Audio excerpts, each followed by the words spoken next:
Good morning.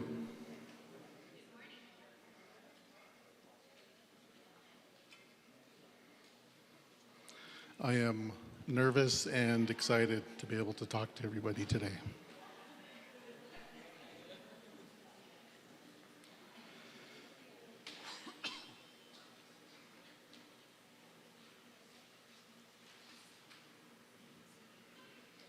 Okay, everybody hear me?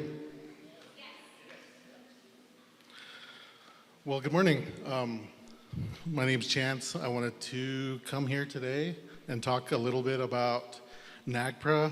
I know the program says comprehensive NAGPRA, but I didn't want to make it a boring law citation presentation.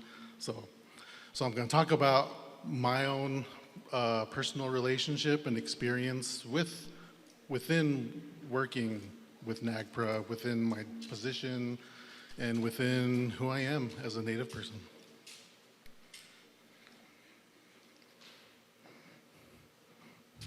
So, I forgot. Next slide. I was like, why isn't it changing? I wanted to tell you all who I am first, as we do. So, you can go to the first bullet.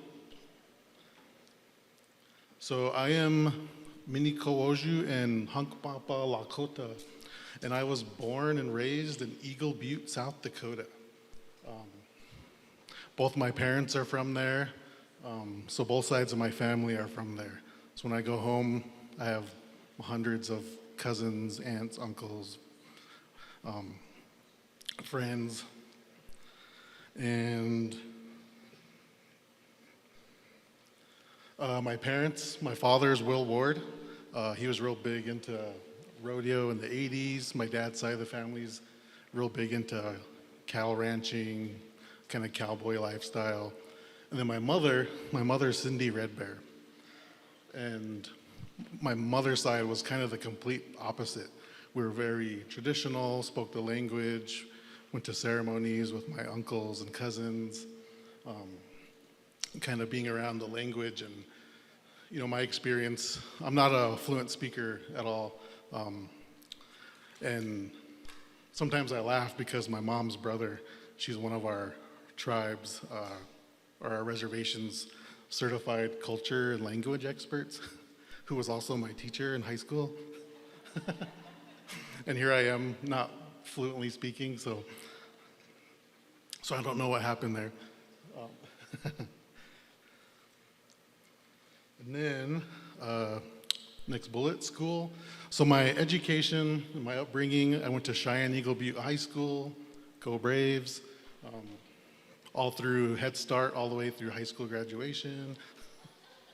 And then after graduation, I kind of started getting into bad habits after graduation.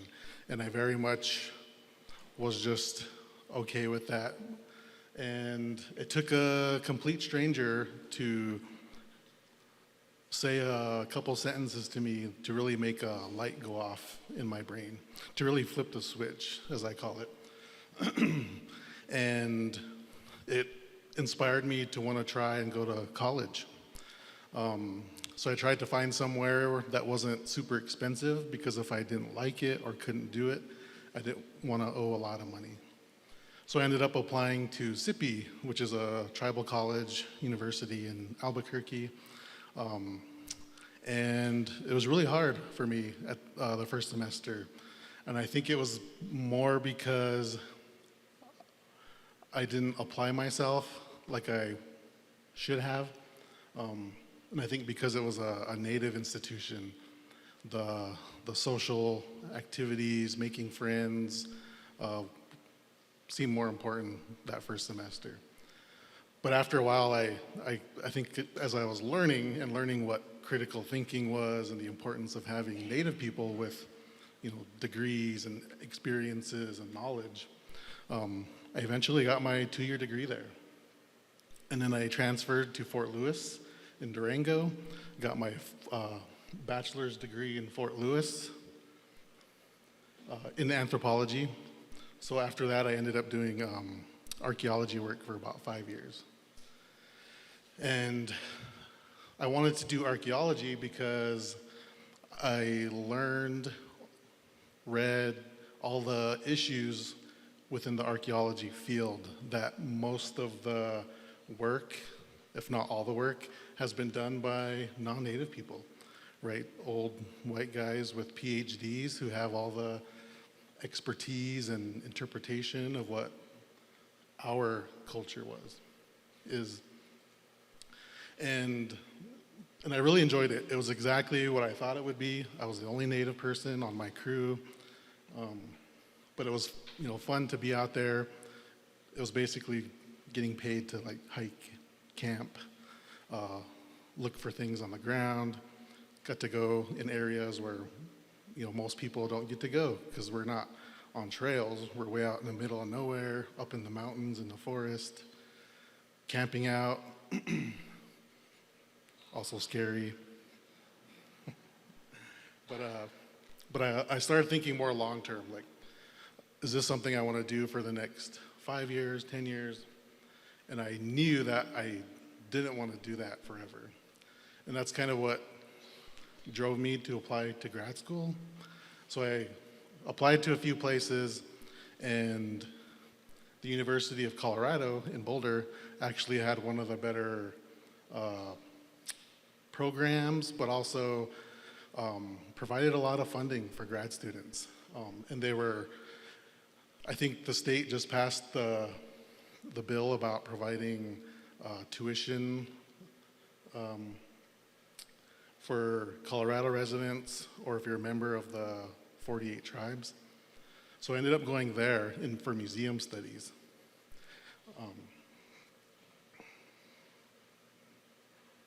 Next bullet. But throughout my life, I spent many years, of course in South Dakota where I was born, but I've been in Oklahoma for a while.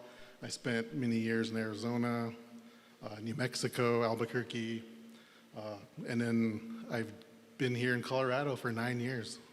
So I really like being here. I like Denver, and I don't see myself leaving. Next bullet. This is a picture of me and my grandmother,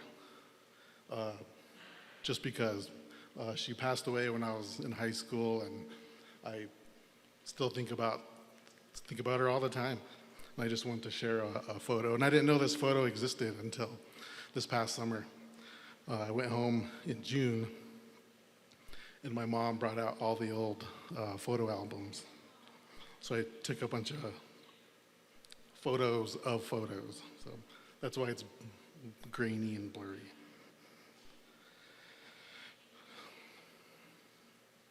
Yeah. All right. I guess I'm supposed to talk about NAGPRA. Next slide. First bullet. So NAGPRA is the Native American Graves Protection and Repatriation Act. And it was signed in 1990. And what NAGPRA covers is human remains, that's the word they use in the law, which we call ancestors or relatives, because that's who they are. Funerary objects, which are items that are usually buried with our ancestors. Sacred objects, which are items used for prayer, ceremony, or needed to perform ceremonies. And then objects of cultural patrimony. And those are things that are usually belong to the community as a whole. And NAGPRA applies to universities, museums, federal lands, reservation lands, and does not apply to private land, which is, of course, one of the problems. The law updated its regulations in January of 24. And one of the big things they added was universities and museums now have to defer to tribal knowledge. So when I'm working in the museum and I come across an item that may or may not be a sacred item, the museum doesn't have any say in what it is. So by deferring to tribal knowledge, through consultation's big for NAGPRA and other things, but the tribe can define what it is. So I think this is one of the important things about having a Native person in areas like this. Because I understand what it means to have funerary objects, sacred objects, and somebody who may not have a Native background or cultural background or understanding might look for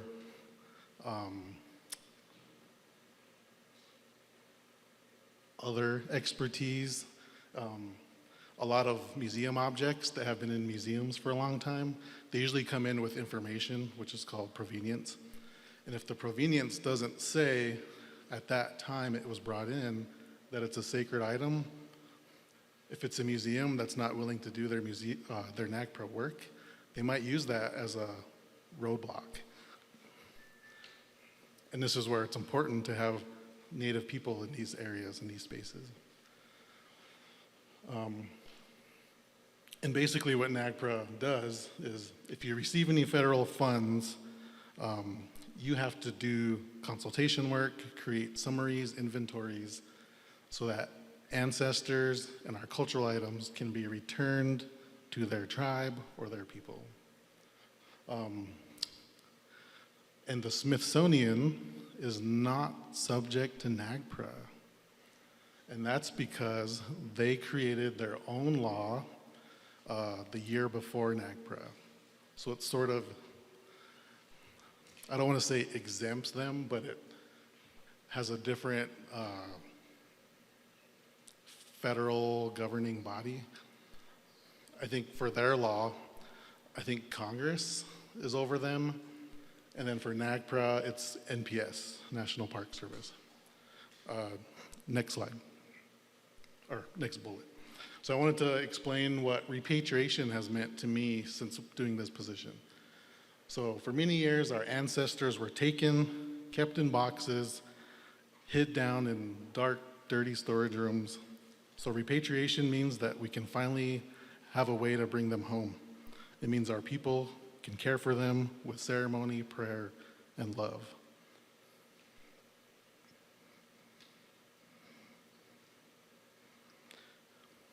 Next slide. So under NAGPRA, claims or requests for items or ancestors can be made. And who can make those claims?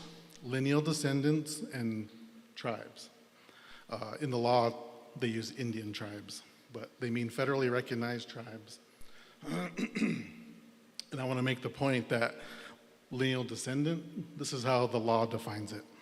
A living person that can trace ancestry either by traditional Native American kinship systems, which is your family relationships, or by common law system of descent, which is grandparent to parent to child. And it doesn't say enrolled members can make claims. So if any of you have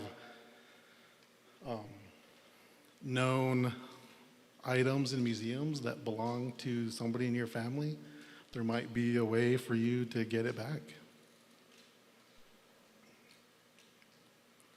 Next bullet. And then for tribes, it's usually through the Tribal Historic Preservation Office. I will point out, not all tribes have one. Sometimes it's cultural preservation, or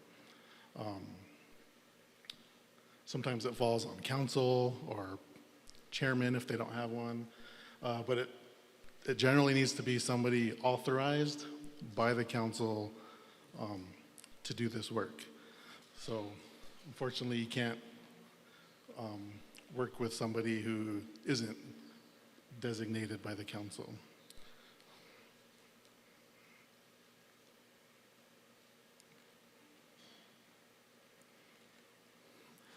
And next slide. And I'm gonna give you a few numbers to think about. So in the first bullet, so in 1990, when NAGPRA first came out, there was an estimated 200,000 or more known ancestors that were in museums across the US. And that's the known cases. And who knows how much is unknown yet. Next bullet. Today, 35 years later, and I looked up these numbers last night on National NAGPRA's website. So according to National NAGPRA, over 50% of those have been returned as of today, which is about 90,000 still in museums. That's still a lot. Next bullet. The worst museum is the Phoebe Hearst Museum at UC Berkeley. They have almost 10,000 ancestors still in their collection. And I have no idea how the work is going or if it's going at all. So does that mean this work will continue for another 35 years? I don't know, actually. I think if it goes at the same pace, it's looking like about that, which is why we need more Native people in museums, NAGPRA work, preservation, so that we can group together and start making these things happen.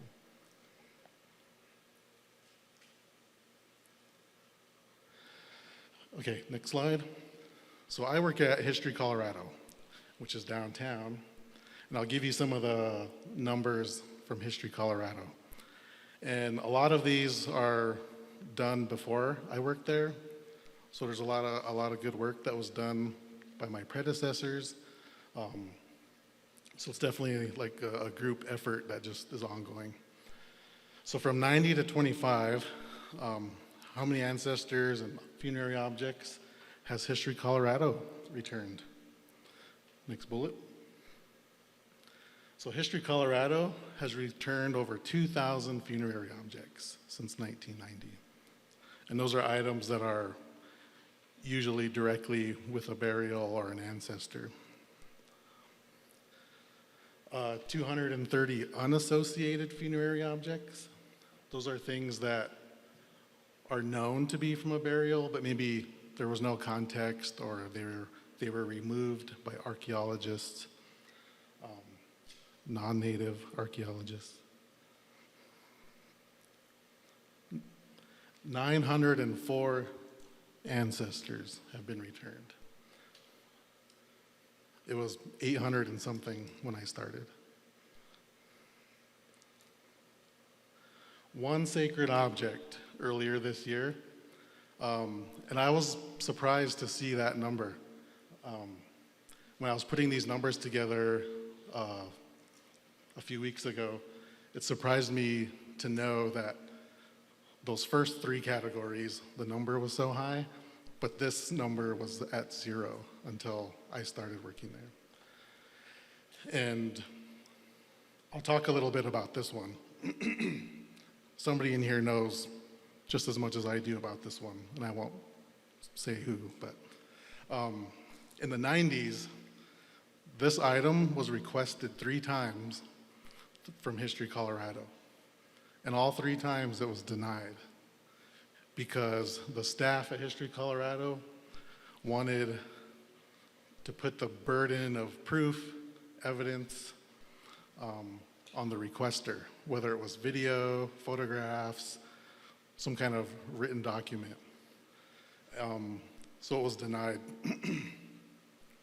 And when I started working there, it came up again. And I'm very much in the mindset that if it's important to you, then I'm going to give it back to you. And that's kind of where, thank you. And that's kind of where I feel like the current staff or leadership at History Colorado currently is at.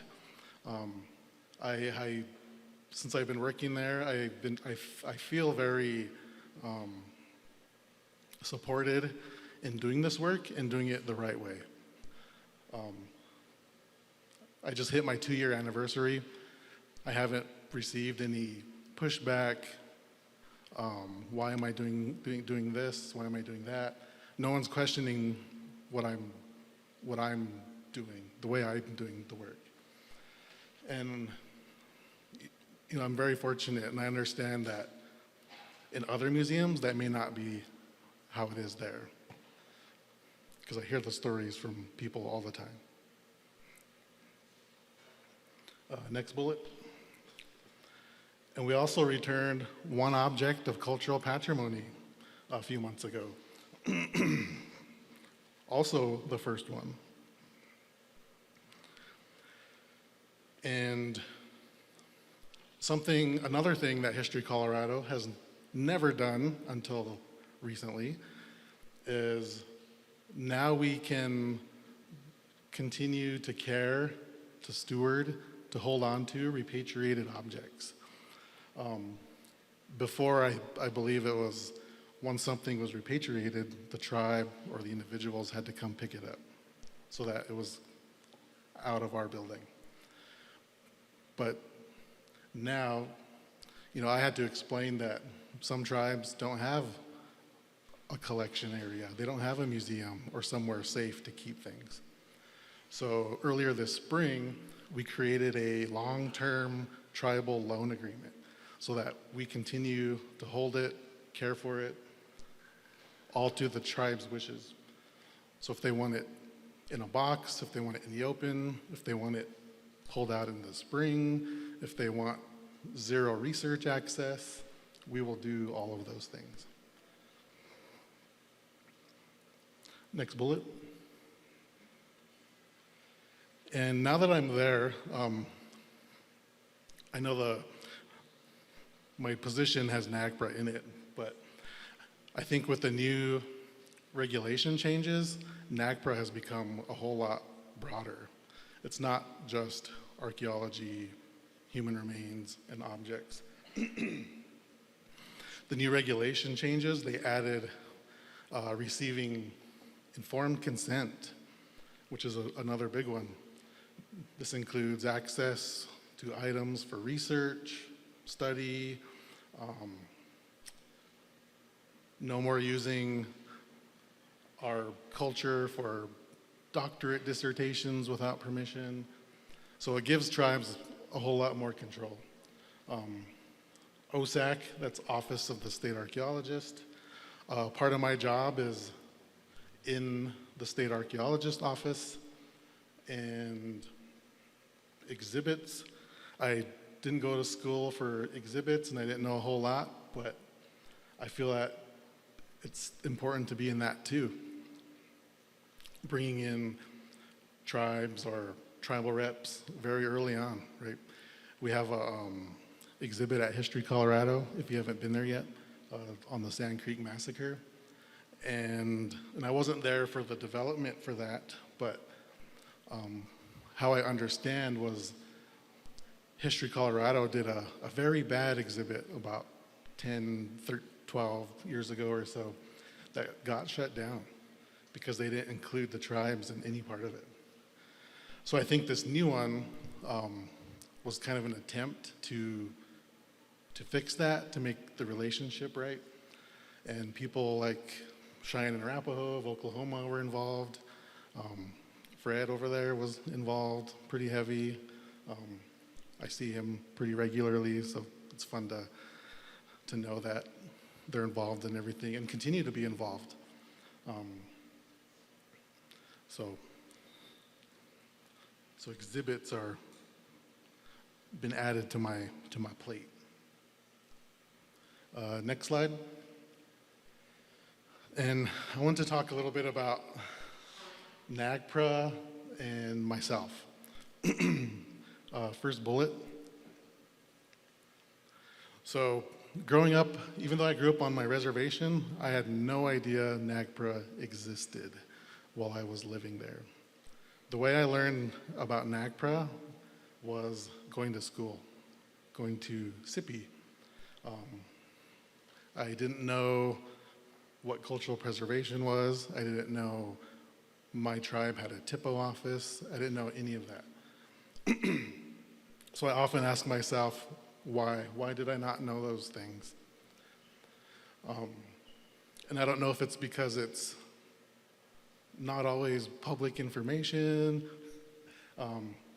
or because could be sensitive information. Maybe it's not provided to youth. I'm not sure. Maybe I didn't care at the time.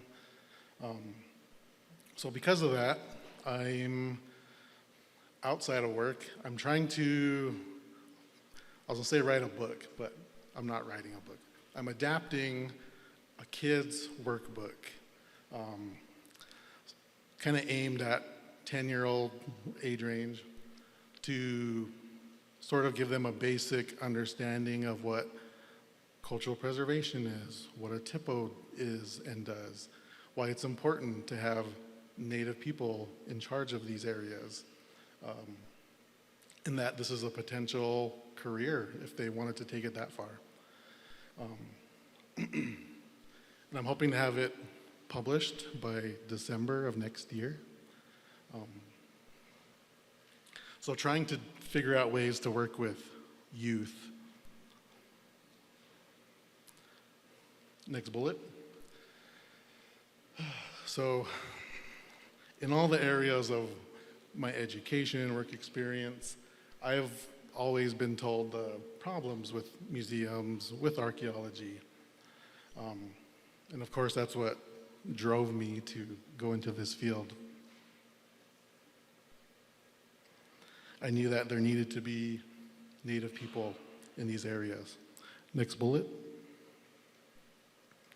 So I took it upon myself that I was going to do anything and everything that I needed to do to be in a position like I am now. And if that meant going to school, if that meant getting experience, I would do that. I'm really good at inviting myself to things, just through hearsay or through emails. I wanted NAGPRA experience while I was at Fort Lewis, so I invited myself to be part of a consultation. And they let me listen, they let me take notes. I worked in a TIPO office for about 1.5 years. It was during COVID. So about half the time I was in the office by myself. Next bullet. But I want everybody to know that I'm in this field, in this space, intentionally. Knowing all the problems, issues, I wanted to be here. I wanted to be in this kind of work because I care. I accept everything that comes with it. Especially thinking about, the spiritual part. I think about the ancestors. I think about where they came from. I think about the journey they've been on. I think about it all the time. I think about it at work. I think about it at home. So it's not for us as Native people, it's not a 8 to 5 where it just stops when you walk out of the office. I think about it on the drive home. I started carrying my sweetgrass, sage, and things like that so that I can handle my spiritual needs as soon as I can. I used to wait till I got home. Now I carry things so that I can do it when I get in the car. And I knew I wanted to serve our people, serve our communities. I come from these communities, so I want to serve the way our people deserve to be served. And I put NAG there because I want to be the NAG in NAGPRA and get our tribes and tribal reps to join me in doing a lot of this work.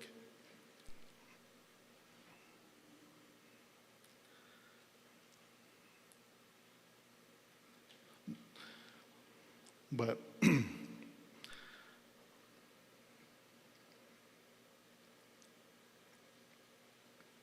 I want to talk about, I want to talk about it's important for Native people to be in these areas. You know, youth too. I never imagined myself being any type of educator or teacher. And I'm always asked to stand up in front of people and do presentations, stand in front of classes and talk to students. And even though I really dislike public speaking, I seem to accept to do it all the time.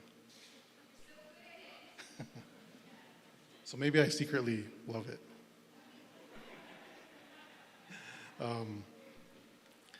Next slide. Oh, I'll end there.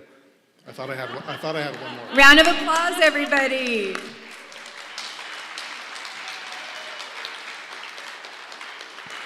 All right, we've got some Q&As. I'm going to start here with Gil.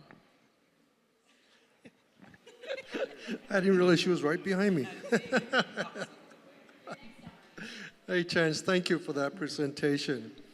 About liking laws that have been passed by Congress or whomever that passes law, NAGPRA was one of the laws that are still not really helping tribes.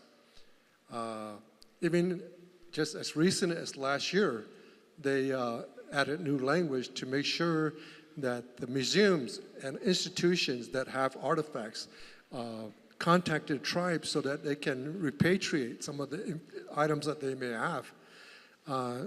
The act was enacted in 1990, and still there's a lot of institutions that are still refusing to contact tribes, especially private institutions. They have a lot of artifacts that belong to many tribes. In 1990 was my first term as governor for my pueblo, and one of the first things I did was to come to Denver to go to the museum here in Denver, and the one downtown. And I think that museum is like 3 floors down, and you have to go in the elevator all the way down. But for us Pueblos to reclaim bones, I guess, or other artifacts, it's taboo. So a lot of tribes don't do that. And for us, so when we were at the museum, we did identify some artifacts from our Pueblo. The problem was a lot of these artifacts were treated by chemicals. And so we weren't even able to return those items because of that reason. But more recently, we have received some shields that we've had. And then also the other problem is there are a lot of private, museums or individuals that have taken a lot of artifacts from the different tribes and then shipped them overseas. And I don't know if you heard of the Acoma shields. It took federal law to try to get those shields back to Acoma people. And that finally worked. But so there's the NAGPRA, there's still many challenges in the law. So I think, Chance, you're the young man that's taking the realm. So good luck. Continue the work that you need to do. And I know tribal leaders will help you also. Thank you. Thank you, Gil. Yes. Del Marie. Oh.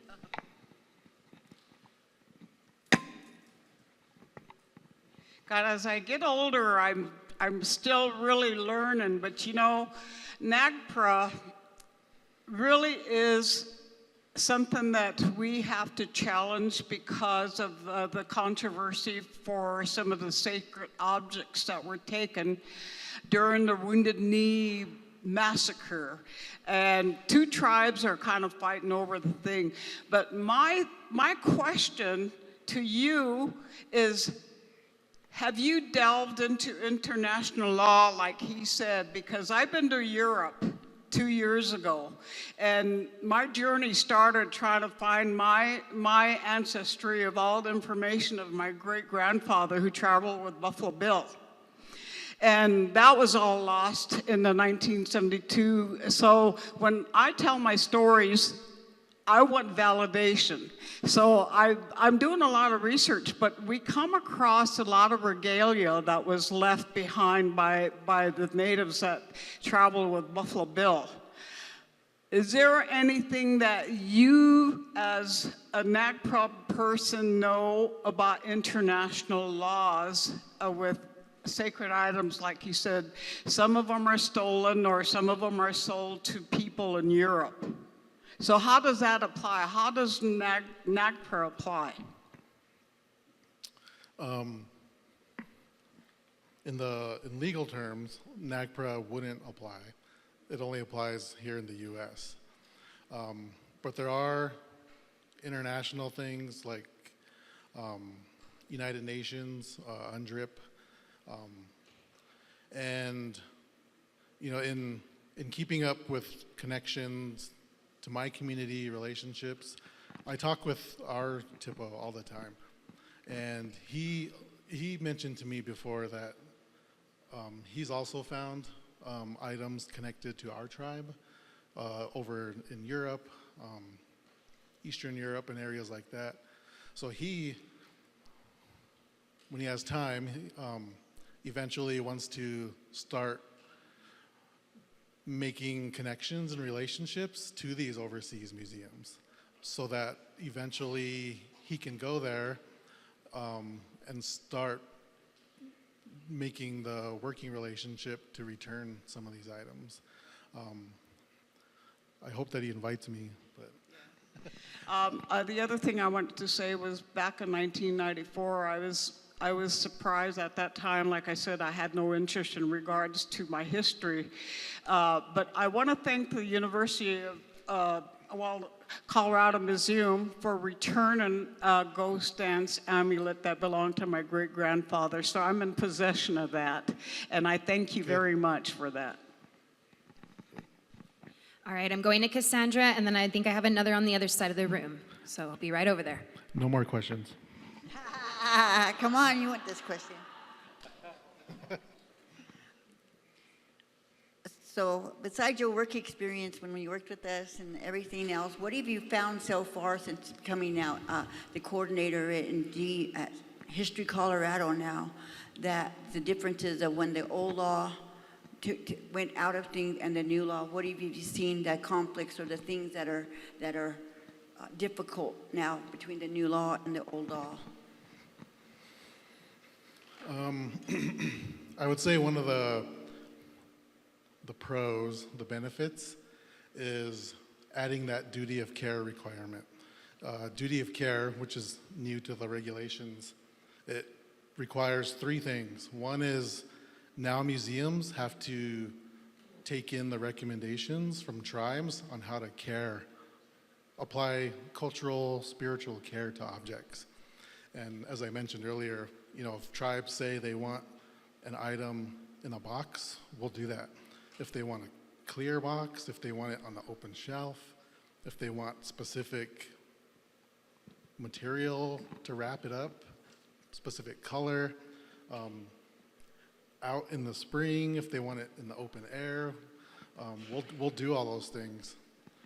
I'll do those things at History Colorado. Other museums, may not have time, space, money, but I think they need to do it to their best of their ability.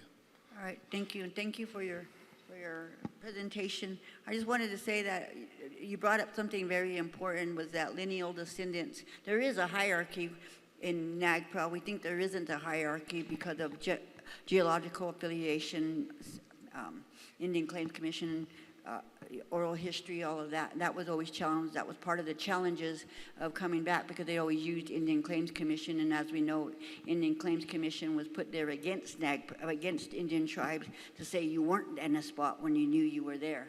But anyway, my point is that you pointed out very good that lineal descendant, that the hierarchy is lineal descendants and then tribes. Mm-hmm. And it's important for lineal descendants, if you want to repatriate something and you're talking with them, is to maybe also get a support letter from your tribe and from your council. That doesn't always happen. Councils may not, your tribe may not support you as a lineal descendant for repatriating that object, but it's always worth the try to go and ask and to repatriate as a lineal descendant. And so remember that lineal descendants do have that. There is a hierarchy. Yeah, and one of the one of the not good things, or I won't say not good, one of the effects of the new regulations too is that now that consent is required, consultation is required, tribes are just getting overwhelmed with requests to consult, requests to participate, to visit in person. And I'll use my own tribe's TIPO office, for example. I mean, there's only 2 staff members there, the TIPO and then the tribal archaeologist. And they don't always have time to go through letters, through emails. You know, they got to do their job out in the field. In visiting with them this summer, you know, they were telling me about having to be on 9 or 10 different Zoom calls every day. And all the other work was piling up behind them. So it's good that it requires museums to reach out and start this work. They should have started it 35 years ago, but some are just now starting. But maybe that's a good problem to have, that everybody is now sending information. So We got a question from Chance Ward. Oh, sorry, were you going to say just something wanted else? to mention that. No, I just wanted to mention that. Okay. Yeah, Conrad Fisher, Northern Cheyenne Tribe. I know that in my experience as a TIPL officer as well, that NAGPRA, when we say NAGPRA, we all think that it's an organization or that it's centralized somewhere. Like, take for example here in the state of Colorado, when we say NAGPRA, it doesn't mean that there's an office here at the Capitol and that there's a director and there's a hierarchy. NAGPRA is whatever, in this case, History Colorado hires a NAGPRA person, which is you in this case, and they deal with the NAGPRA issues. Institutions here, educational institutions, also have artifacts that need to be given back to their respective Native nations. But they also have a NAGPRA representative, and they don't have to be natives. And it's a relatively new field, not a discipline. I mean, no university is gonna, I assume, gonna have a major. Yeah, a major on NAGPRA. But it's such an important law. In Montana is the same way. I mean, even these federal agencies that deal with these types of things, they hire somebody that specializes in that field. I wanted to bring it up because I think it's sort of piecemealed. So when we talk about NAGPRA, and parks are the same way when they take care of artifacts, that there's no one umbrella of interpretation of those laws. It seems like every agency has tweak their own interpretation of NAGPRA, which can be problematic. And I don't know if you have more to share, but I wanted to bring that up, that's kind of those things where you have to call and call here and then that. It's like you can't ever find the right person.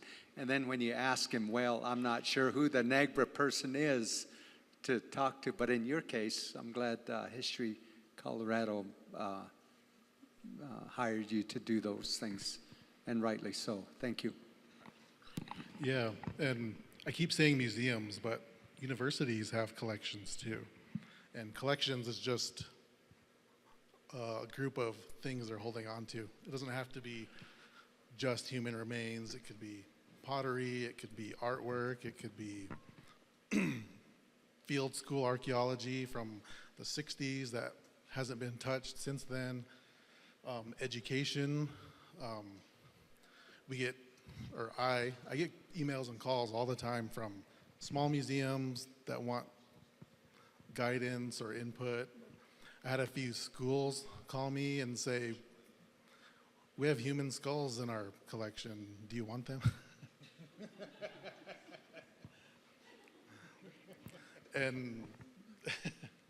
And that's bad, right? Because they never thought of doing anything about it until now. But I'm happy to be here. I'm happy to be doing this work. I always use the word fun to describe the work I'm doing, but I don't mean fun as in laughing. I mean fun as in I really enjoy being involved at this level. So. We have a question that's been waiting. I want to apologize for Conrad for getting your name wrong. I'm running on fumes, so I apologize for that. Please go ahead, and then you can go next. Oh, it's Warren Yazzie from Navajo Truck. I have a question, actually, international-wise, anyways. The Art Institute of Chicago has a significant collection of Central and South American artifacts. Do you know if there's any discussion with tribes from that area to repatriate some of their artifacts? No, I don't. But I know for tribes here in the U.S., the STOP Act is one of the more recent cultural preservation heritage laws. So STOP Act, I think it's, what is it? I can't remember the acronym, but it stops tribal items from going through auction houses and then heading overseas. Go ahead with your question. Yeah. Okay. I got in trouble as a little girl one time. I went to the museum in Aztec. There was the Pueblos and the 21 Pueblos in New Mexico, and I think the Navajos are the same. It's a taboo, to touch human remains or go to a museum and be around the human remains, And I got home because my grandfather was a Yebiche medicine man. He spanked me for going to the museum because my teacher told me to go there. And then he did a ceremony on me, and he says, don't you know, you're Navajo, you're not supposed to go to the museums and touch those human remains. So I got in trouble. I got spanked for it. Yeah. So I think about the spiritual part all the time. I do handle ancestors often. I've handled complete mummified ancestors all the way to single bones, infants, and they're really hard to look at because I really think about how they were removed, that they've been in museums for 100 years, and it's heartbreaking. I think the first time I handled a child to put into a more respectful housing, I get shaky and my heart beats fast, but I try to convey that my aura, I guess, my energy, that I'm here to help. I'm here to help this child, this person, adult, to get on the path home. So I really try to make my intentions known, but I think about it all the time. My parents divorced when I was young, and then they both remarried. So my stepmother, she's Navajo, and she didn't like that I was in archaeology.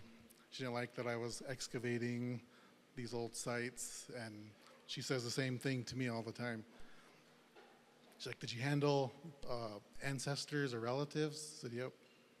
And she'll bring that up too. Now you gotta have a ceremony. You gotta come home and we gotta have a ceremony for you. And same thing on my mother's side, still in South Dakota. They always ask me and they always talk to me about just making sure that you're self-care, you're caring for yourself mentally, spiritually, physically.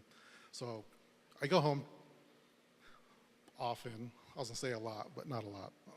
I go home every few months or so. My siblings still live there, my mother, stepfather. So I really enjoy, maintaining that connection to home, but still coming back, being able to be here, do the work. Yeah, I think about it all the time. But I think because I accept that I want to do this work, I'm okay doing it on behalf. I will take it on. I will make sure our ancestors are cared about, are cried for. So. We have one question here from youth, and then we'll finish up with Monica Snowbird.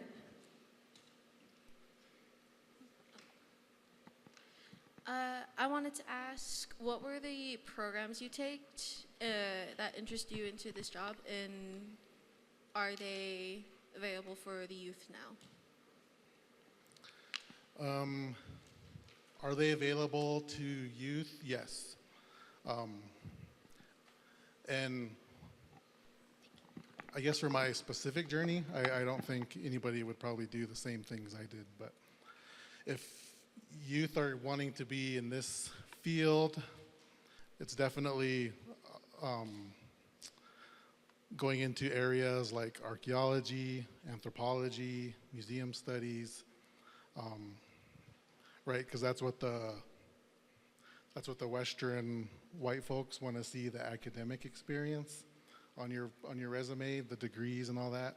But if you can combine that with your traditional knowledge, your culture, and have those together, it'd be really strong, really powerful.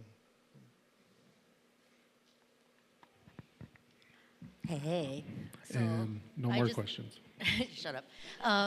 So we love Chance. We love Nephew Chance so much we can't even explain it. But I will adopt him any day of the week. Can you briefly talk about how federal institutions are normally the only ones who are subject to being NAGPRA compliant, but with the change with PPP funds from COVID, how those federal funds being received by private institutions changed how they now have to respond, AKA the cliff dwellings? Yes. So you have to receive federal funds to be subject to NAGPRA or a federal agency. But I think when people think of federal funds, they think direct funding to their museum collections. And that's not true. With things like COVID, a lot of private museums, which are not subject to NAGPRA, accepted things like COVID care relief funds or federal funding to fix their building or their road. Those still count as federal funds. Universities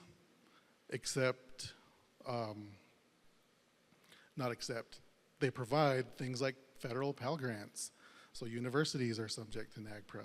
So I think broadening the definition of or the understanding of what federal funds are is important. Sometimes cities can get federal funds, and there's city-run museums or schools or collections and things like that. So. All right. Let's give it up for Chance Ward, everybody. Thank you so much, Chance. Yeah.